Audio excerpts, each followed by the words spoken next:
So guys, it seems the story is developing fast. Shane Dawson is speaking out and is slamming Tatiana Westbrook completely over this entire new video. Have you messaged drama channels? Oh my god.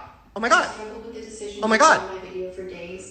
Hey guys, it's Morali. Hope you guys are doing well today. If you haven't already, click that button for daily and consistent content. Head over to my Instagram, subscribe to the channel, and let's get into this video because a lot is going on and therefore expect again a lot of videos. Like guys, if you haven't subscribed to the channel, if this is the first time you're coming to this channel, I'm giving you content every single day. Not just every single day, but multiple videos every single day. It's non-stop. You guys can just sit back, relax, and you get updates as the day progresses with more and more videos. So if you haven't subscribed yet, I honestly don't know what you're doing. I genuinely don't know what you're doing. It's just one button, click that button and the notifications bell so you guys know when I'm coming out with videos. I've released, this is my third one today, and expect more to come today as well. Inject it guys, because a lot is going on.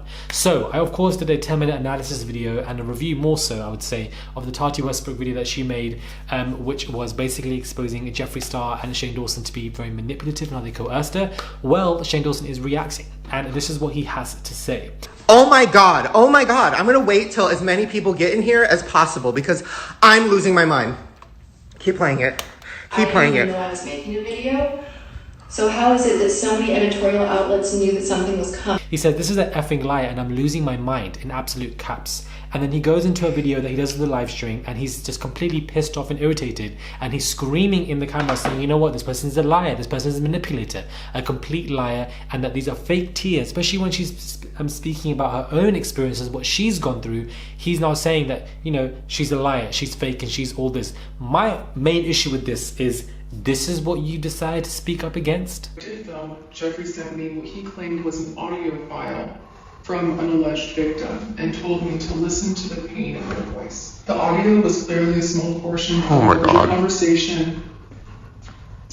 It wasn't enough for me to contact the authorities. It was enough to scare me. Well, why would you make a video on the matter claiming these allegations? Because she is a fucking... I can't. I don't want to say mean things about people. This is insane. This is insane. This person literally... Oh my god. Okay, sorry. Keep pressing play. I need to get through this video so I can fucking... Oh my god. As a victim of abuse myself... Oh my god. This is what you decide to respond to? Not about stuff about Trayvon Martin.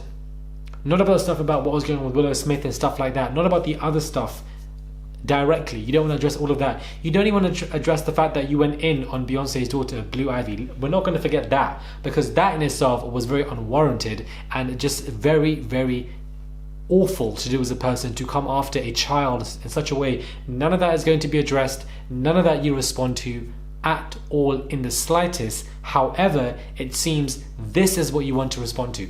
It doesn't make any sense, and to me it sounds to be quite calculative and manipulative. I'm not a massive fan of Tati Westbrook, but I do feel like she is the lesser of two evils by far, and I definitely feel it's very interesting. He goes onto the live, I feel like his boyfriend tells him to get off the live and he jumps off it. That whole minute was unproductive, doesn't do anything. He acted on emotion, and you know, if we look at it from an unbiased perspective, because I feel like we should, and we look at from Shane Dawson's side and not from Tati's side, maybe Tati Westbrook is being manipulative. Maybe she put that video out for damage control. Maybe she wanted to try and put it out quickly to realize, you know what, these two are gonna in the firing line, I don't want to be there. So perhaps she is being manipulative, perhaps she is fake crying, and perhaps she is, we just don't know. But we should give it both sides. God, you are so manipulative.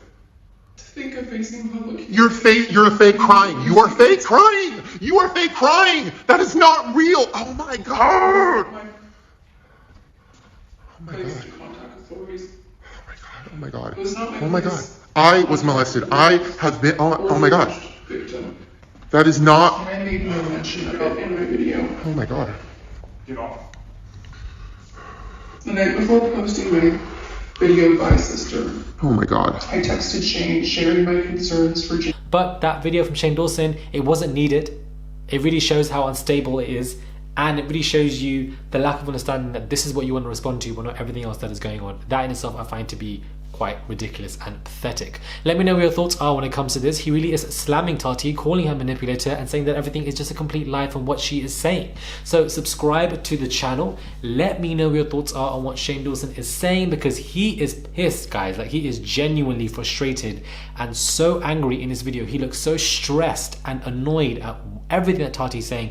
He was clearly blindsided by everything that she was doing. Like, he probably had no idea. It's also quite hypocritical, because, you know, we have Tati saying, you know, as a victim of abuse myself, and then for Shane Dawson to respond saying you're so manipulative. But wasn't that your same reasoning in your taking accountability video?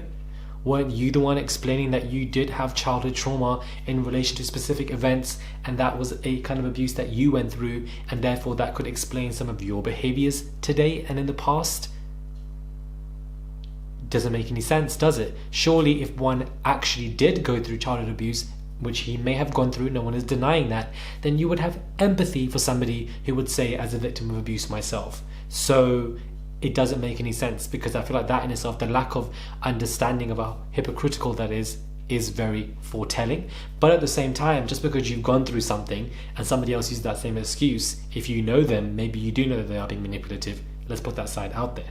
But it is important to understand that when you do go through childhood trauma, which could include, you know, a form of sex kind of abuse that you go through, you can become somebody who either jokes about it as a coping mechanism, somebody who repeats the cycle, somebody who actively seeks therapy and tries to stop, you know, things going on. There are multiple effects that can take place. You can become very quiet as an individual, as a person. You can, you know, be at a place where you continually need to have sex with people, because that is where you find validation within yourself, because that is what happened to you when you were young. There are multiple different kind of multifaceted behaviors that can develop from childhood trauma acts, specifically to stuff like this. And it's very, very problematic. It's unfortunate, but cycles can be repeated, or people can, you know, become and act different. There are so many different ways. You can't just, a 2-minute explanation isn't enough for stuff like this. It's very complex. But, you know, it does kind of make sense to me if someone has gone through something and then they use it as of a joke, or they kind of dabble in it, or doubt, or, you know, go through it, or something like this, because they feel like it makes them feel safe, it makes them feel okay, it makes them feel like a coping mechanism. It doesn't mean that it's right, but it does make sense, because I've studied so many cases like this where you have people who've gone through XYZ and then they kind of talk about it or joke about it or do all of this as a coping mechanism. Not an excuse, not justifying the behavior, because the man is a grown man and should be able to know XYZ, but there is some kind of correlation like this when it comes to sex, and how it can really make somebody very actively sexual, hypersexual to a whole new level. And I feel like these discussions aren't talked about enough, because the idea of sex abuse is so taboo to so many cultures, to so many religions, so many races. It just transcends everything. And there is that correlation of when you go through that specific type of abuse when you were young, there is a correlation with hypersexual activity, and that in itself needs to be spoken about. And time will tell, and I feel like James Charles and Jeffrey will get into this somehow. They are keeping quite silent on this, and I feel like they will speak on this soon. Subscribe to the channel, let me know what your thoughts are, and I'll catch you guys soon for another video.